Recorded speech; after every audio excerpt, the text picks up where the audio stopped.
Oh, hello. Welcome back to Even More News, the first and only news podcast. My name is Katy Stoll. You remembered. I remembered my name and my tagline. And the tagline and the name of the show. I'm Cody. Hi, Cody. People are confused because they're like, she always remembers. Well, the truth is that we already did this intro once and I forgot. So. Okay. Not this time. Oh, by the way, Jonathan's also here. Jonathan's also here. Hi. There he is. Hello. There he also is. His signature move. The signature move, the signature slogan, saying catchphrase. Hi. My mother-in-law looks at my kid all the time and goes, jazz hands. And he never reacts, but she just keeps doing it. She's like, eventually. Jazz hands. Eventually, yeah. That's cute. Yeah, absolutely. He'll take to it eventually. It'll be a fun thing that he remembers about his grandma. We were supposed to have a great guest this week, Talia Lavin, who has a new book that she's promoting called Wild Faith, How the Christian Right is Taking Over America. But we had some internet issues. And so she'll be here at a future time. But her book is out now. So if you want to check it out, you should check it out. And Just check it out. We'll get her soon. She's a great guest. And we'll talk about it after it's out. A little bit of housekeeping. When did they say housekeeping? I'm not cleaning my house when I give you news. Taking care of business.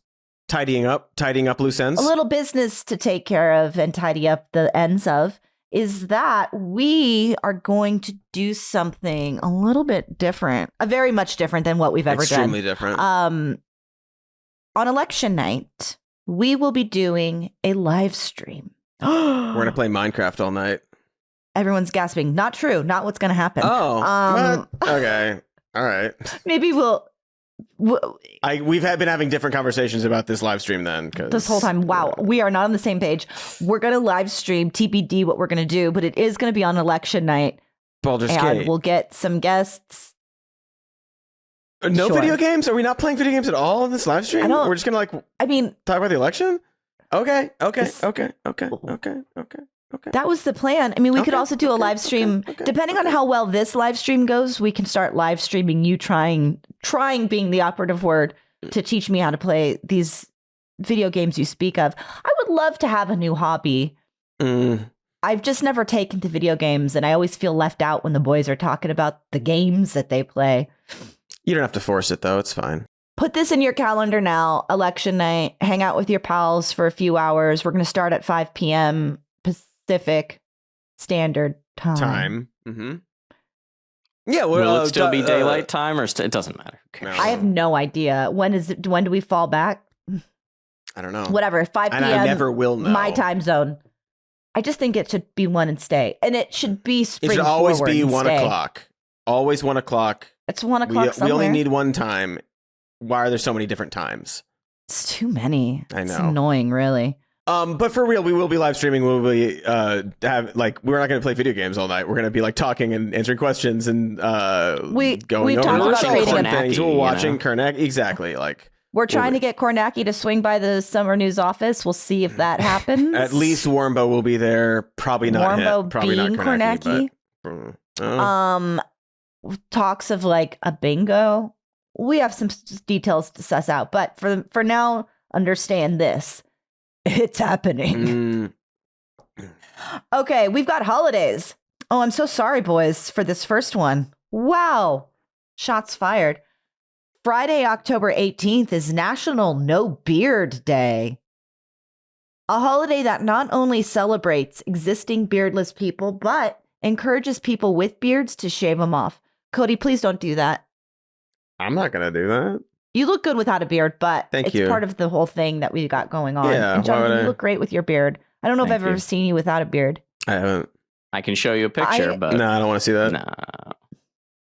You would act like a child, you. We do. Does it just look like you're a child?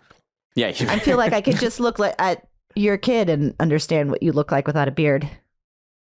I mean, and as an infant, some slightly important differences. Yeah. This might be polarizing to say on National No Beard Day, but I love a beard. So. Sorry, folks. I do. On this Friday, October 18th. No, you'll get no celebration from us. do we talk about some news while I'm all fired up? Yeah, let's do it. What's up in the news? Jonathan, you're the glue. Tell us what's up. Jonathan's the glue is also here. Somebody commented that, and I couldn't agree more. Jonathan's the glue that holds us all together. That's why he's the sweetest. It would be chaos if I wasn't here, or normal for 150 some episodes. Yeah, we certainly did exist before Jonathan was here, but it's better with you. Is true. So Donald Trump, the guy, the man, he says a lot of fascist things all the time. We've talked about it. That's We've talked about it. You can't say that recently. You know, he's gonna be. He's running for president. Yeah, he's going to be one of the two possible president. Yeah. So a lot has happened because of these comments he gave to Fox News's Maria Bartiromo. And I'd love to play a clip. Please I'd start off with a clip. I think it's better than one of us trying to read it. Let's get the full magic from the man himself. I think the bigger problem is the enemy from within, not even the people that have come in and destroying our country. By the way, totally destroying our country. The towns, the villages, they're being inundated. But I don't think they're the problem in terms of election day. I think the bigger problem are the people from within. We have some very bad people. We have some sick people, radical left lunatics. And I think they're and it should be very easily handled by, if necessary, by National Guard, or if really necessary, by the military, because they can't let that happen. What happened? I believe he's talking about election fraud, because he says in terms of election day very quickly. And before this, he was talking about immigration, right? The people coming into the country. So his whole campaign is the immigrants. It's the worst thing ever. They're destroying our country. But the bigger problem is the enemy from within, who perhaps the military might have to get involved to do something about. Didn't he specifically name drop Adam Schiff? He said Adam Schiff at another part as one of the radical left lunatics. Yes. Mm-hmm. The Pelosi's he's also referred to as the enemy within. Both of them? I believe he said the Pelosi's. What did Paul do other than get the shit beat out of him? I mean, that's terrible. The more difficult part, the Pelosi's, these people, they're so sick and they're so evil. If they would spend their time trying to make America great again, I'm not even gonna bother. So this is you know, oh gosh, it's all coming back. How circular all conversations are when Donald Trump is in the news, and reminiscent of the week prior's conversation. Yeah, because last week we were talking about murder genes and genetics of immigrants, and poisoning the blood of our nation. Poisoning the blood. And predictably, the defense of that and of this, I'm assuming, is, well, that's not exactly what he meant. And because he's so stream of consciousness, and he says this and he says that, and you're like, we didn't explicitly say it. Like, what are the odds that he's actually calling in the military on election day? Probably not. But the fact that this man is saying this and associating it with specific names of people is so fucking dangerous. And you know what they always say, when somebody tells you who they are, you should believe them. It's not that, out of the gate he's going to be doing this, but he's so casual. He's so casual just throwing it around as a suggestion. It is horrifying. It is fundamentally, I mean, obviously I'm preaching to the choir, but fundamentally at odds to what this country is about. And yet we will just see people. We do see people jumping through hoops. I mean, should we play this little clip with Glenn Youngkin? It's like they're just going to. It might be too long to play, but basically Jake Tapper reads the quote to Glenn Youngkin, the governor of Virginia. And he says, well, I think you're misrepresenting, I think he's talking about the illegal immigrants who are coming into our country. And Jake Tapper, but for what it's worth, he's like, no, I'm reading you the quote. He specifically says the bigger problem is the enemy from within. You know, it's frustrating because even in that, it's like, I am not denying, Glenn's like, you guys want to pretend that this isn't happening. And Tapper's like, no, I'm not pretending that immigrants aren't coming in at astronomical rates, and then there are murderers that deserve to be in jail. And I'm like, yeah, Jake Tapper's like, I'll see that. There's clearly a border crisis. Like, what? Wild. Okay. Wild. But still, like, that's not as it's embarrassing, but not as much as the governor of Virginia just pretending. They're not like it used to be. You would just say, well, I haven't seen the quote. I haven't seen the president's comments or anything. But yeah, they do still do that. But now he's just like, you misrepresented when he said the bigger problem than immigrants is the enemy from within, the radical left lunatics who we need to use the military on. No, he was like, really? He's still talking about the immigrants there? Are you dumb? No, no, you're a liar. No, he's a liar. Every cable news interview could be called, "Are you dumb or are you a liar?" Yeah. Sometimes it's both. Usually it's liar. Sometimes it's both. Yeah, it's extremely frustrating because, again, just reiterate the point I made already, and the point I made last week is that there is, except that both of these quotes, there's not really much plausible deniability as to what his intentions are when he says it. There's none. And I did talk Zero. to somebody last week about that quote from last week, and the response was, well, I definitely don't want him to say it again. But that's not what he meant.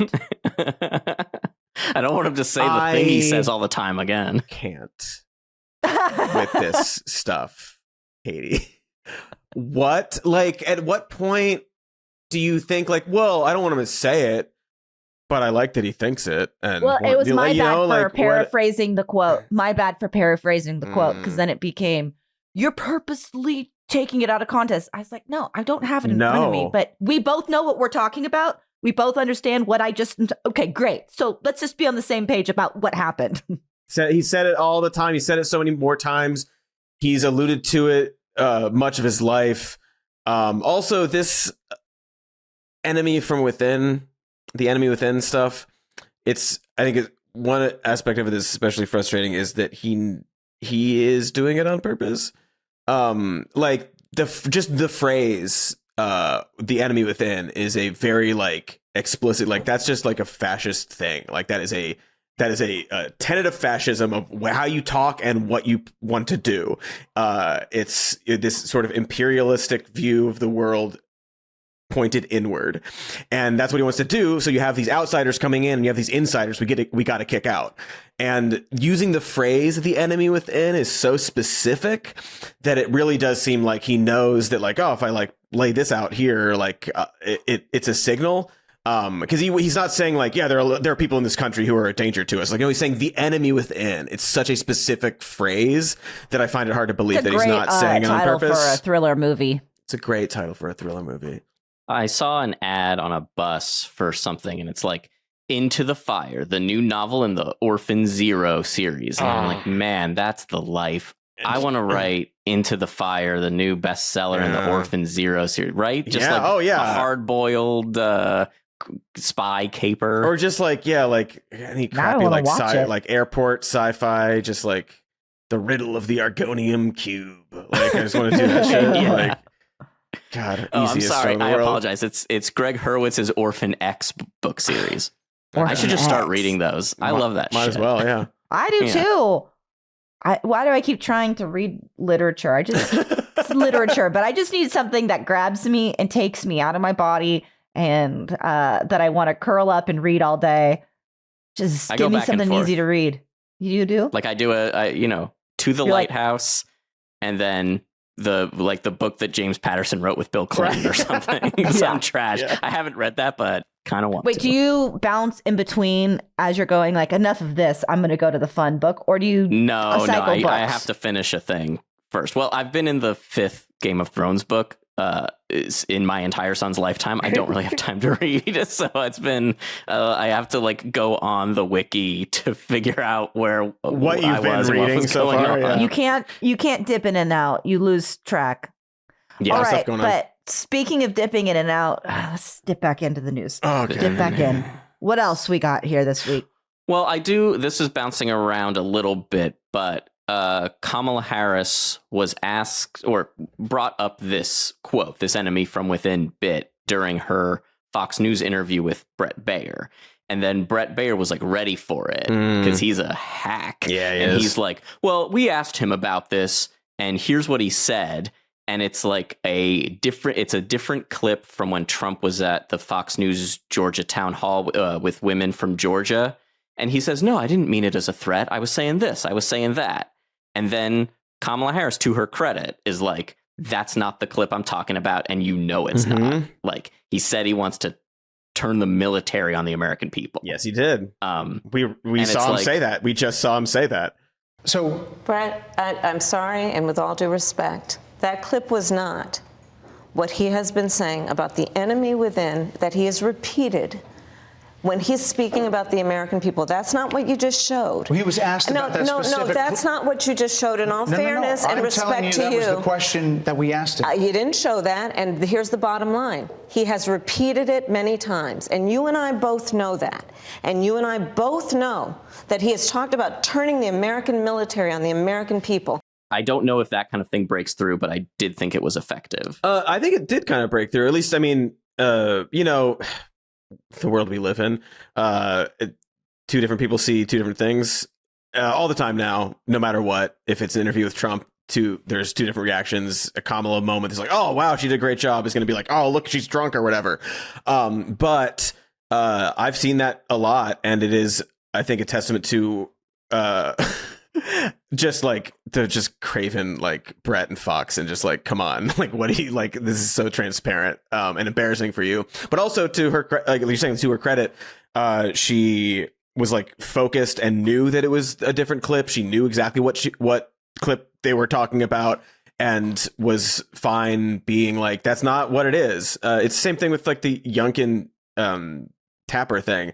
We just need more of that, because they've gotten away with so much of just like, well, you took it out of context, or you did this, or I haven't read the quote, or I haven't seen the tweet, I don't know. And just show them. I feel like 10 years ago, we were like, just show them to their face what the truth is or what the lie is.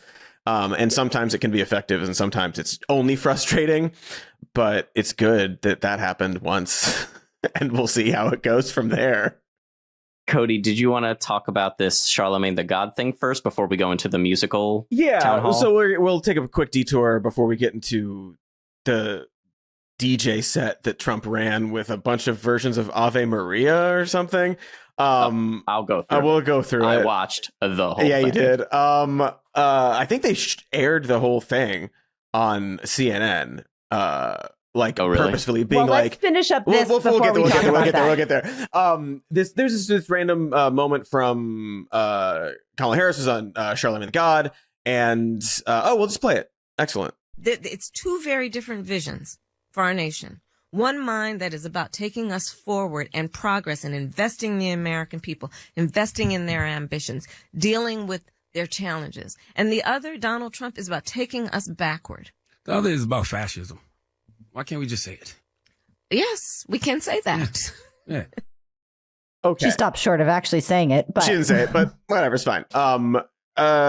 More of that, please. I think that it's been enough time where we can stop. Like, well, are we allowed to say it, or can we say it or not? It's going to offend them? Trump's out there saying we got to like send the military for the enemy within, and what he's like, he's always talking about like they're a threat to democracy. It's fine. But I kind of, to what we've talked about the past couple of weeks, this sort of odd dynamic of tension and contradiction where you're like, Donald Trump is a fascist, and actually JD Vance, that guy's a weird guy. He's weird and he's a fascist. And then you're on stage with him and you're like, I believe that you believe that, but Donald Trump doesn't. I think you're a good guy or whatever. And then you have this other thing where it's like, yeah, like you can say it's fascism. Well, then you need to really lay out your remedy for fascism, for one, but also not have this weird, like, well, we got to get like some of the nice guys from the fascist party. Like, we got Republicans. If you're saying that the Republican Party is controlled by a fascist and has turned into a fascist party, if you're saying you want Republicans in your cabinet, I understand the idea of like, oh, we want like different ideas and it's good to have this and this and this. If you still say that you're in the Republican Party, then you are a part of that fascist party. Just say you're a Democrat now. I'm a moderate Democrat, or I'm a whatever it is. But if you're like, I'm still a Republican, then you're in the fascist party with Donald Trump and his little fascist goons. You can't say that, like, I believe JD Vance, I think you believe this and you're a good guy and you really care about this stuff, but you're the fascist running mate. That doesn't line up very well.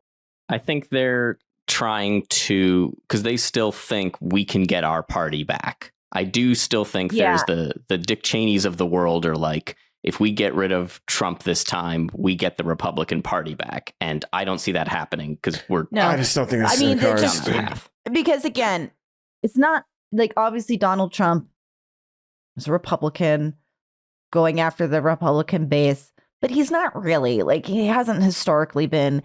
He's the Republican Party is a different entity, and he's taken over the Republican Party. And there are lots of people that do not trust either party. They both represent the machine, and they're very similar. They're very similar, except on the broad social things. You know, I mean, I'm just saying, a lot of people are voting for Donald Trump, not the Republican Party. A lot of people are.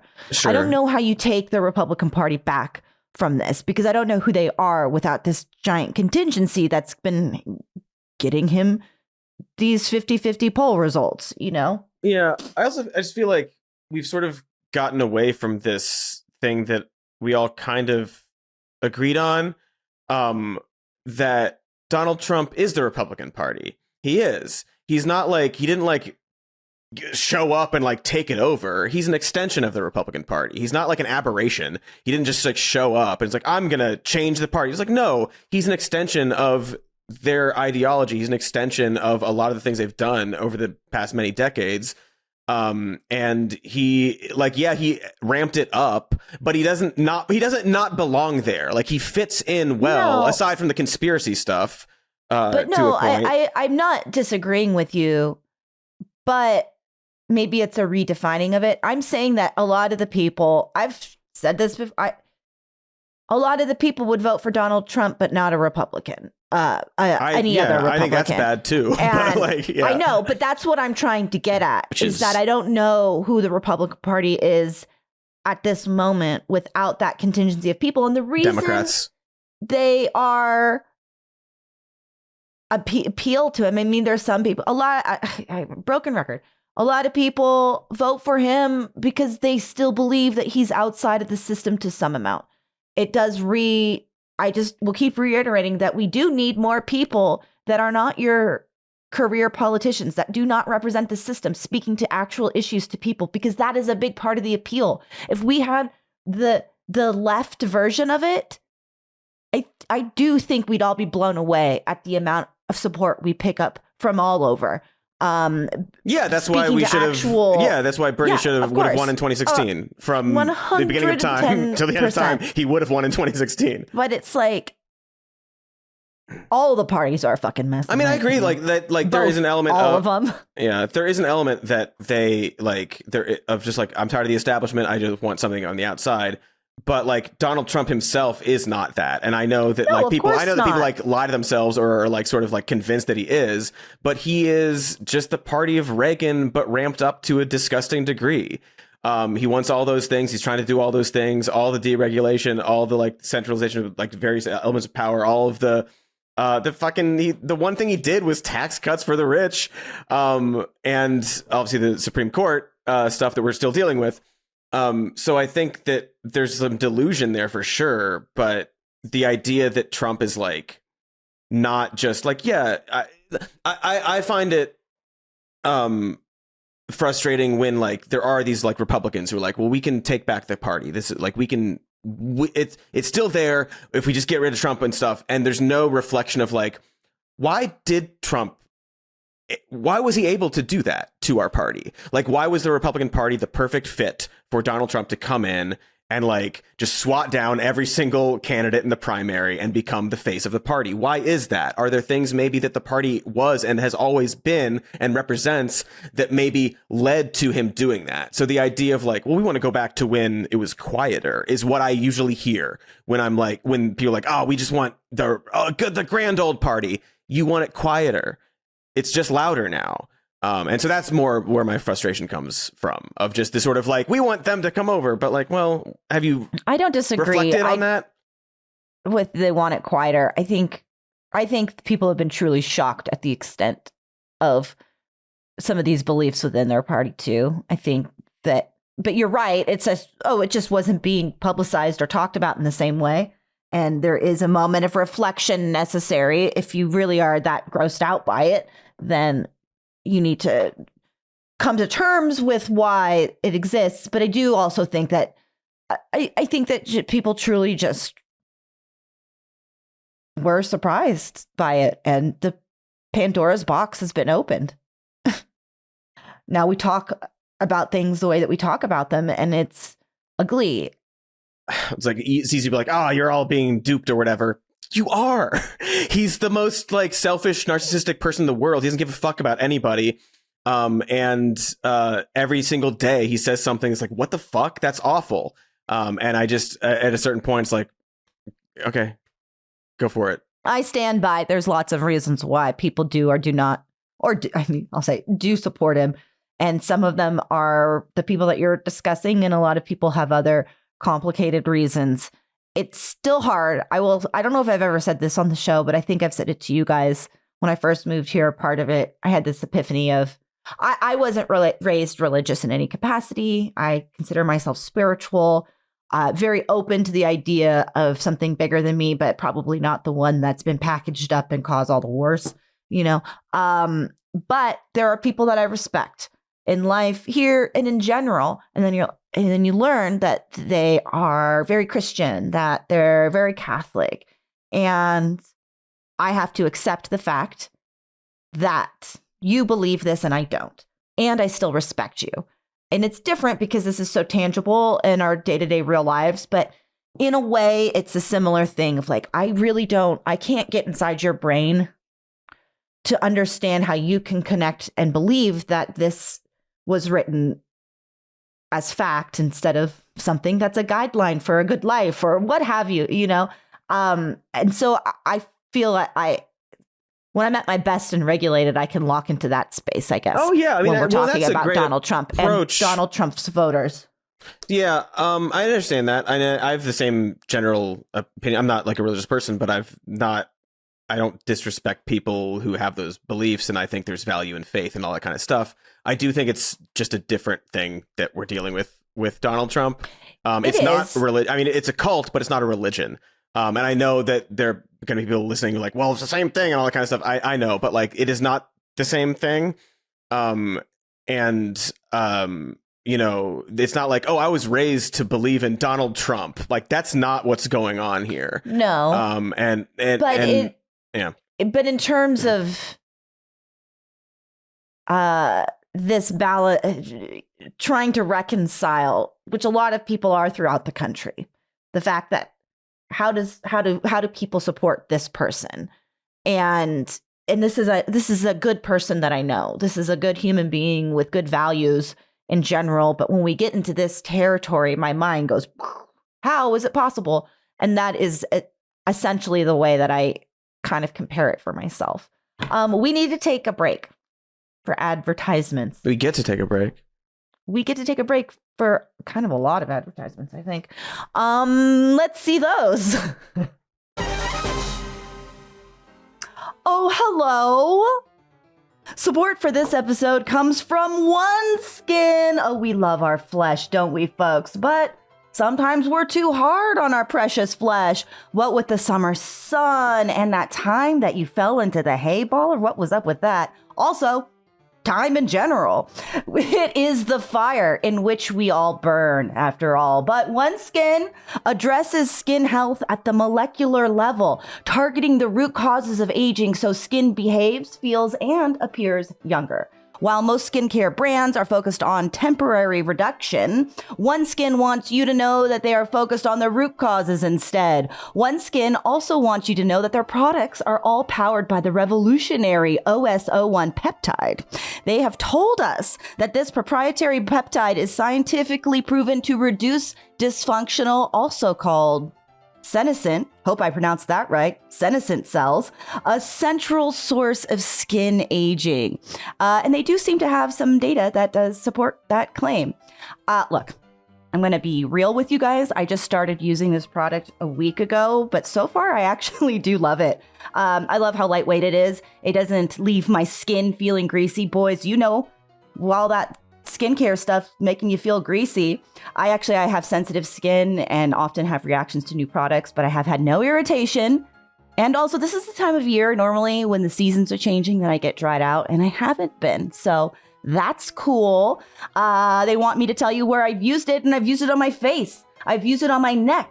I've used this one on my eyes. It's actually been like a really nice little bedtime routine for myself. Again, I just started using this, so I'll keep you posted on any results I see. But one of the reasons that I said yes to doing skincare products in general as sponsors is because it can be a little overwhelming trying to figure out what products to use, and it's expensive, and I love a code. And apparently, according to OneSkin, OS01 Face was clinically proven to strengthen the skin barrier, improve skin health markers, and diminish visible signs of aging in 87% of users, which is a lot of users. And it was like, hey, I want to be 87% of users.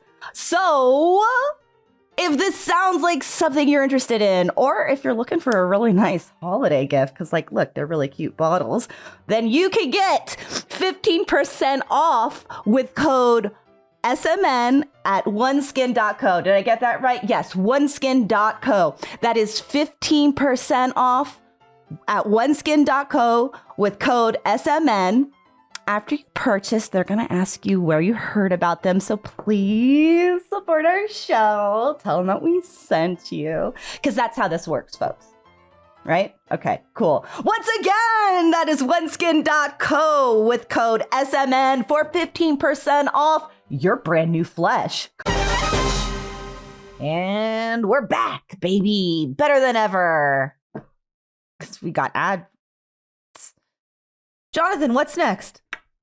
Well, we got to talk about Trump's bizarro musical town hall in Oaks, Pennsylvania this week. Or we don't have to. I would like to. It's fun. Before we, and obviously we can't play it because it would just be music. I mean, why not? The whole thing's like an hour and 40 minutes if you watch the whole thing. But one thing before I talk about what happened, a lot of people are calling it, I've seen a lot of headlines like, oh, Trump town hall turns into impromptu concert. No. A concert is when live music is performed. This is a DJ set at best. He requested songs. And apparently he loves to play DJ. Yes, he does this at Mar-a-Lago. All right, I'm going to try to... let me play Ave Maria, you guys. It's going to bring the house down. So here's what happened. They're doing a town hall. It's not like a typical rally. He's in conversation with South Dakota Governor Kristi Noem in Oaks, Pennsylvania, about 35 minutes in. And by the way, it's a normal kind of rambly, incoherent answer town hall thing for 35 minutes. So a little ways in, someone has a medical incident in the crowd. They stop talking. They wait for a doctor to attend to the person. It's silent for a while. Trump looks over and he goes, "That looks a little bad." After a few minutes, Trump was like, can we pull up Ave Maria while we wait?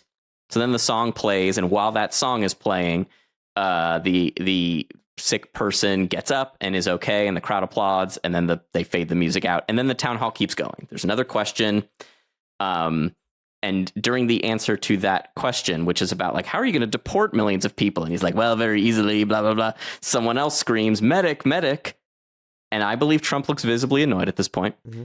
And he stops talking. And then someone from the crowd yells, "Put the AC on. It's steaming in here." Mm-hmm. Sounds exactly like that. Mm-hmm. Trump is like, "Hey, can we get someone to open the doors, get some air in here?" And then the Secret Service is like, "No," because people try to shoot you frequently, apparently.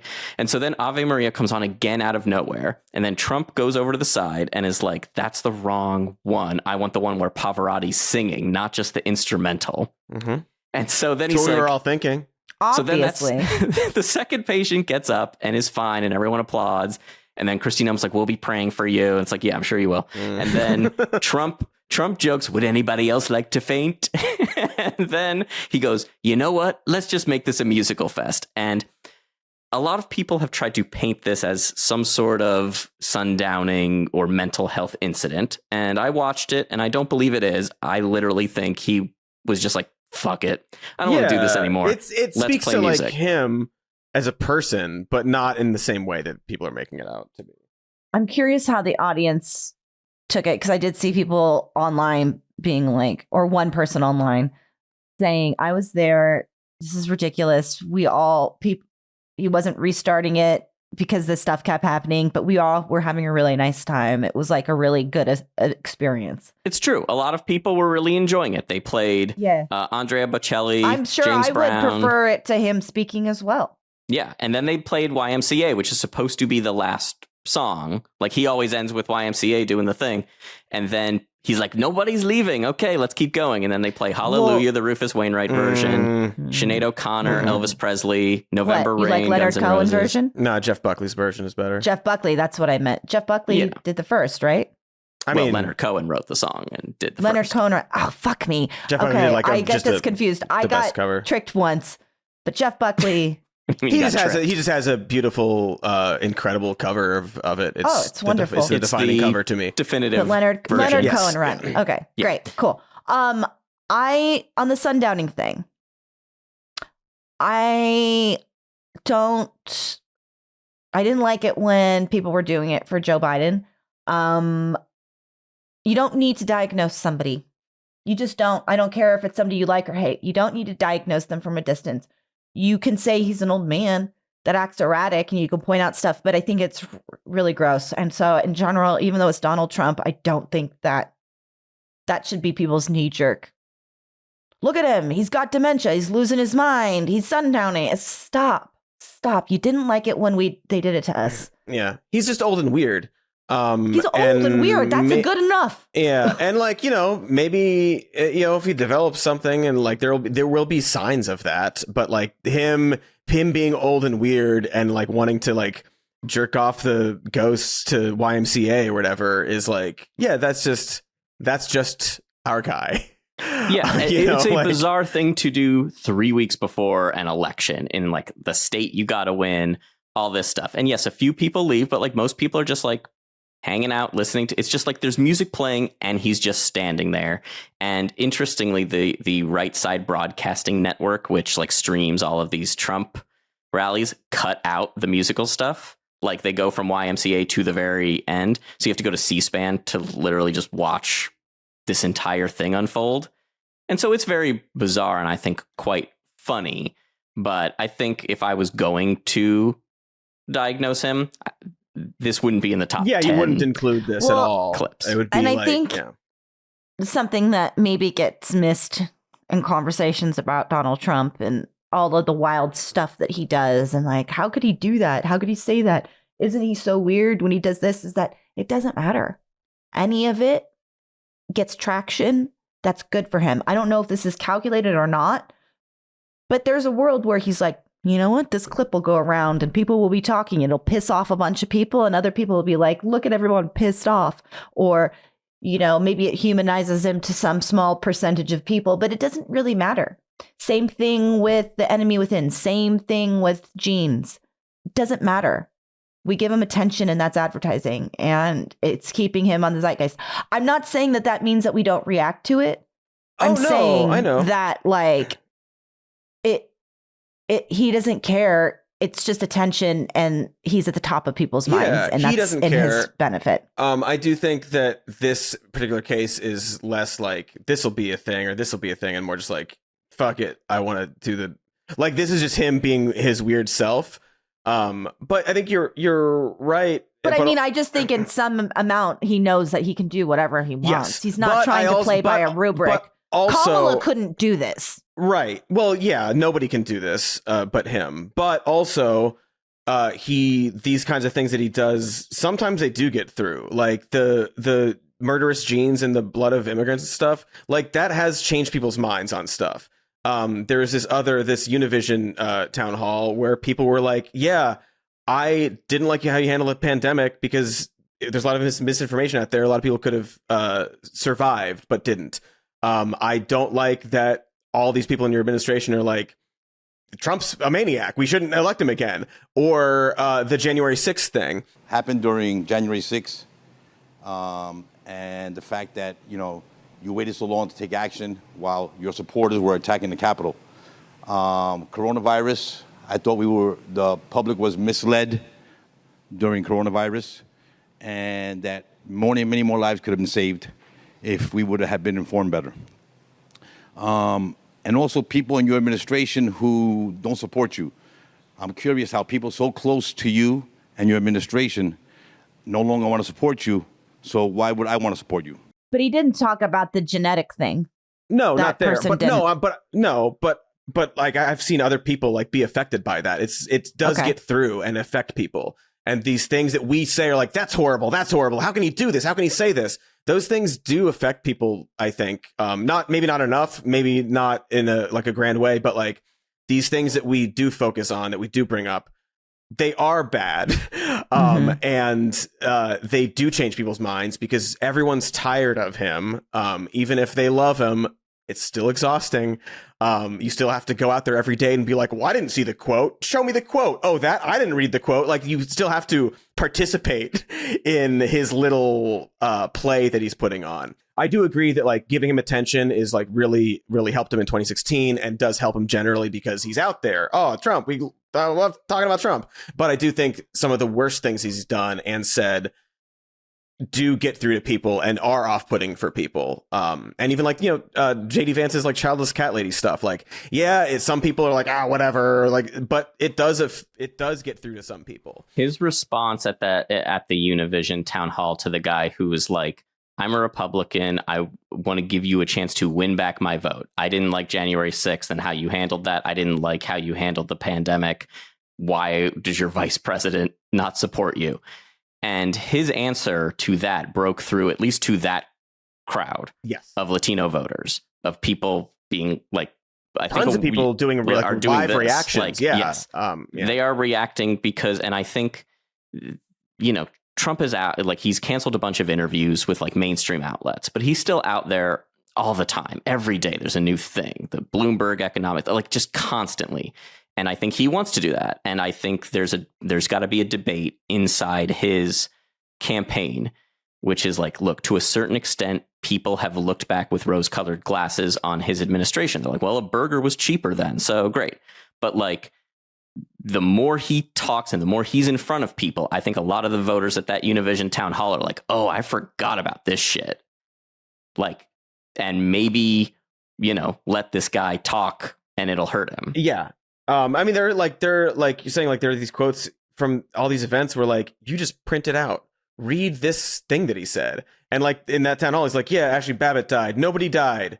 What? I know, what a like wild stuff like that, and like and also not answering the guy's question and kind of doubling down on literally the point of his question. It was like, I didn't like this thing and how you handled it. He's like, well, yeah, it was stolen. And, they stole the election from me or whatever the fuck he said. I don't think it was effective, judging from that guy's face as he was being answered. And so I do think that there is like a balance there of like, we don't want to give him oxygen, but also sometimes oxygen is like important to give him because oxygen also burns. I'm also not. I'm also not saying that we shouldn't. Oh, I know. I'm just saying that he is a bit. It's not that he's untouchable. You're not wrong. I don't disagree with you. You're like, give somebody rope to hang themselves with. See what happens. But yeah, it just becomes such a fervor of he said this, but he meant this, or blah, blah, blah, that's out of context, blah, blah, blah, that you lose the thread.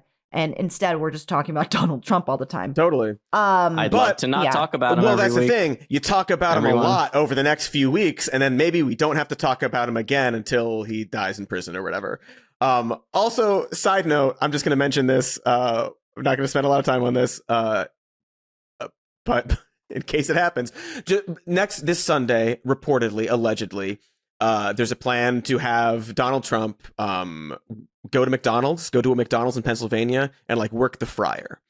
And like look at me, I'm a politician. I'm working the fryer, Gotta just burn like himself. McDonald's. He loves McDonald's and stuff. I think there's a more than 15% chance that he'll get too hot in there and die, and like just keel over and fry his face in that fryer. I wasn't taking it there. I thought he was just going to splash some hot oil on his face or something. He'll have a bad time and it'll be unpleasant, and he'll be like, I could never do this, but he won't do it. Like, he's not going to make their lives better or anything like that. But I do think non-zero chance he will die in that fryer. What if he's like, how long have you worked here? 6 months? Okay. It's so good. How long have you worked here? How long has this place been here? Okay, whatever. Like, he just do pulls the a exact Vance. I'd love it if like he's like trying to run the cashier and someone orders food. Like, I want a Big Mac, I want this, I want a large fry and stuff, and he turns, he's like, whatever makes sense. And he does And he does the thing, he's like, they it's give all him on like me, an apple and then he pie just or whatever. leaves. Yeah, exactly. But I just wanted to put it out there in the world that if he does get too hot and sweaty by that fryer and die and fry his face in the fryer, I called it, and you're welcome, America. So gruesome. It's like this. It's like one of the funnier things that could happen. We've talked about like, you know, like obviously like Dying on the toilet. getting shot in public on television is like a horrific thing to have happen to a person and to have happen publicly and all that. Like, we don't want that to happen. He could get too hot and fall into a fryer. That'd be kind of funny. He falls into the whole thing. Wow. Oh yeah, no, he gets Sounds too like hot. He's some like, sort oh my of- god, so sweaty, and then he falls face forward. He's gonna go You know out that they're like not that big of fryers, right? Sounds like I some don't know Willy if he could fit Wonka. in there. And I'm not even shaming. Like, I don't think a human person. I don't think any Yeah, no, human a person could. Yeah, I'm glad we did the fun stuff first this week. yeah, I know. Okay. Well, we've had fun. There is another story that we want to talk about. Normally we try to end on the fun stuff, but now we're going to end on the not fun stuff. Not fun stuff. Jonathan, can you catch us up to speed? Yeah, it's been a bleak few days on the Israel-Gaza-Lebanon front. Israel attacked the Al-Aqsa hospital in Gaza again. Fire again. But Yes. I remember when everyone said Israel would not ever target a hospital. No, now it's good that they do it. Mhm. Actually. Now it's good that they do, actually. Okay. Yeah, fire ripped through a tent camp in the complex, killing at least 4 people. There were some images, I'm sure you saw, of a patient hooked up to an IV who burned alive. Dozens more were injured. Israel said they were targeting a Hamas command and control center, yada, yada, yada. Their offensive in Lebanon has continued. About 700,000 people in the country have been displaced thus far. And I don't know if you guys read this New York Times piece by Feroz Sidhwa. He's an American trauma surgeon who volunteered in March and April in Gaza. And he said that pretty much every day he was there, they would bring in a young child who had been shot in the head or the chest. And other American doctors in Gaza told him the same thing. This piece was attacked. People assumed it couldn't be true, or they tried to point out that the CT scans didn't look accurate. The New York Times stood by the report, and they said they had photos corroborating these claims that children were shot in the head, but that they were too graphic and disturbing to print. That's a reasonable judgment to make, that some of these images are going to be too graphic to print. I feel a little nauseous and sick thinking about it. I don't have the words of what to say. I feel so overwhelmed by this. And the images that we do see, and people need to know what's happening. And but yeah, you're not going to print that. Sorry, go ahead, Jonathan. It's been going on for a year. Yeah, it's just tough to the Biden administration again threatened to cut weapons funding to Israel if the humanitarian situation in Gaza does not improve. They've done this before, or threatened to cut off funding and weapons before, and have not done it. So I don't know if we can see that as anything other than an empty threat. And of course, right before we started recording, they announced that Hamas leader Yahya Sinwar was killed. One would think this might mean the offensive would change, but at this point, I kind of don't think that's going to happen. No, it's not. It's just it Also, I isn't. think they've also already pulled back on the threat of withholding the weapons. National Security spokesperson John Kirby said that the letter sent from Secretary of State Antony Blinken was not meant as a threat. They were just suggesting that they'd really like the humanitarian situation to improve, the same way they said, don't go into Rafah or we might be forced to not send you weapons. And then they went into Rafah and You can't one say shipment stuff was like temporarily held up, maybe. and then not follow through. And now he just called your bluff, boy. Pathetic. Pathetic. It's a suggestion. Do you have a plan? Just like, well, we're suggesting maybe it would be nice if you could just kill fewer people. And then you have just like the same old statement about well, we need to, make sure that Israel's secure and also that Palestinians have a right to live. I forget the line now. But it's just it just feels so empty. When there's no action or even say it's a threat, say yeah, we'd whatever. They're not going to do that. We just move so quickly now from Israel would never do that to, well, they had to do it for various reasons. And then a lot of people will say, no, it's good that they did it because that's future Hamas right there, which is kind of the most disgusing thing. It's disgusting. Did you guys see Brianna Wu's tweet? I've seen a lot of her terrible tweets. It's really bad. Is the one where she compares Palestinians to the KKK or what are we doing? No, let's see. I finally responded to something she said. Oh, don't do that. Oh, really? Wars are tragic. People die. So it's unwise to start them. There's reason this conflict has raged for 76 years is Israel has never been allowed to win and their opponents are always allowed to draw.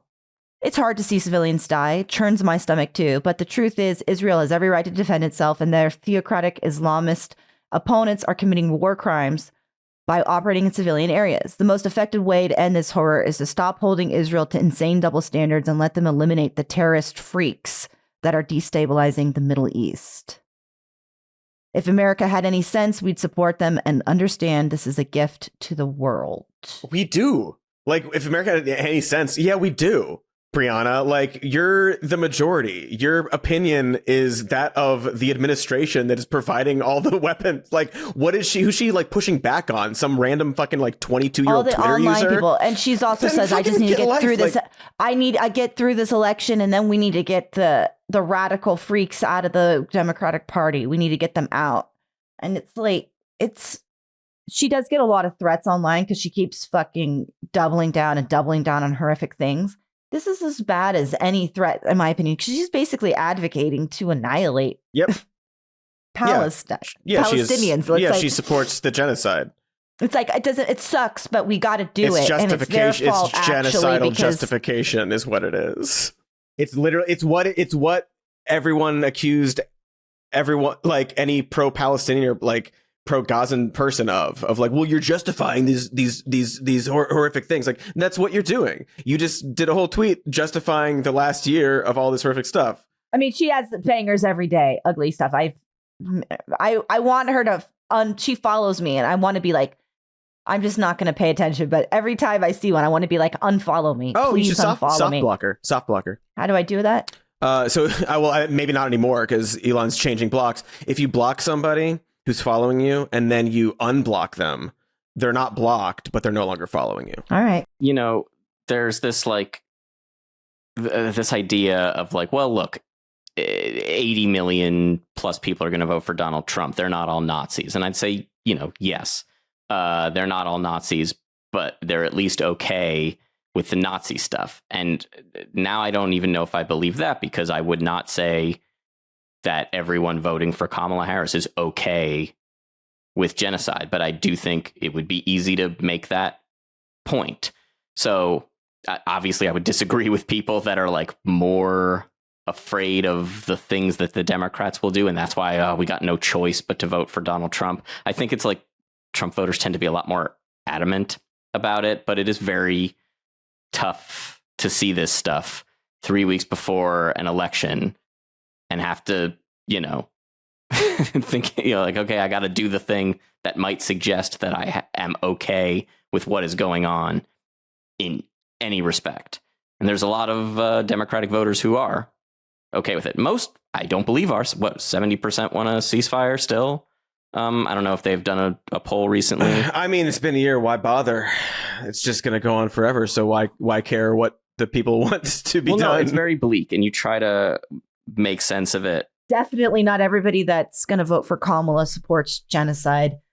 Well, it's like if there are two parties and they both kind of support genocide. It's like, what do you? Yeah. In a way, that is the same for the other side.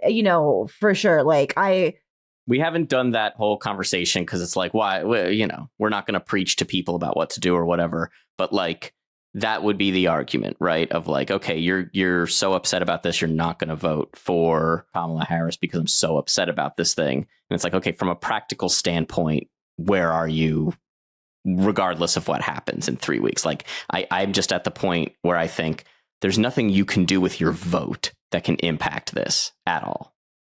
Probably not. Well, voting wise. I mean, if she loses, I don't want her to, but if somebody's against their conscience to vote for an administration that is, then I don't begrudge that. I don't. I hate to say that, but I mean, they know. If they lose, this is why. If they lose, this is a big part of the why. I don't think they will think that. So? I think they will blame the left for abandoning them. And that's the thing is, I don't think the Democratic Party will be taught a lesson, right? That's the idea, is like, we got to teach these people a lesson. And I don't believe a lesson will be learned. I believe that no matter what happens, it'll either be like, see, we were right to pivot to the center / right because we won, or we lost and it's the left's fault, right? There's never going to be we should have listened. I believe it is going to happen. It's usually based off of like people's tweets. Like, well, I'm not going to vote. Like you highlight like, oh, wow, this person said that they were going to vote for Kamala for this, but now they're saying they're not. Like, see, the left can't, like, I don't give a shit about this fucking tweet. Like, yeah, it's very frustrating. I did kind of want to talk about Kamala and some of her attempts to reach black voters. That felt, but next week, maybe. You don't think the crypto asset protection is going to do it? It just, Although I will say on that Charlemagne the God interview, she mentioned there needs to be a database of cops who like shoot people or are abusive, so that they can't just sort of bounce around from like precinct to precinct, which happens a lot. Idea. We've talked about it before. Great idea. A good idea. Yeah. That's the kind of thing. It's like, oh, so you get it to the point where like that this is a problem. So I don't know, credit where credit's due, but also anyway, fix we're way all the over. other stuff. We got to get this to our editor so that we can get this out on time. But we'll put that in our memory banks for perhaps a conversation for next week. Perhaps. Yeah. And this will be ongoing every week until the election, maybe after, and the live stream. That we talked about at the beginning. Remember? Do you guys remember? Oh no, you don't remember. I remember. We're gonna play Baldur's Gate 3. Remember? Yeah. No. Yes. Are we? Yeah. Okay. You gonna be a bard? Steve what Kornacki. Are you gonna do? You can play.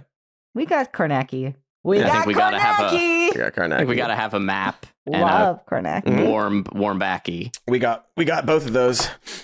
How dare you come up with such a good idea? Sorry. Warm backy. All right, guys, we did it. We're done. This show is over. There is only one more thing to say. What is it, though? What is it, though? Love you very much.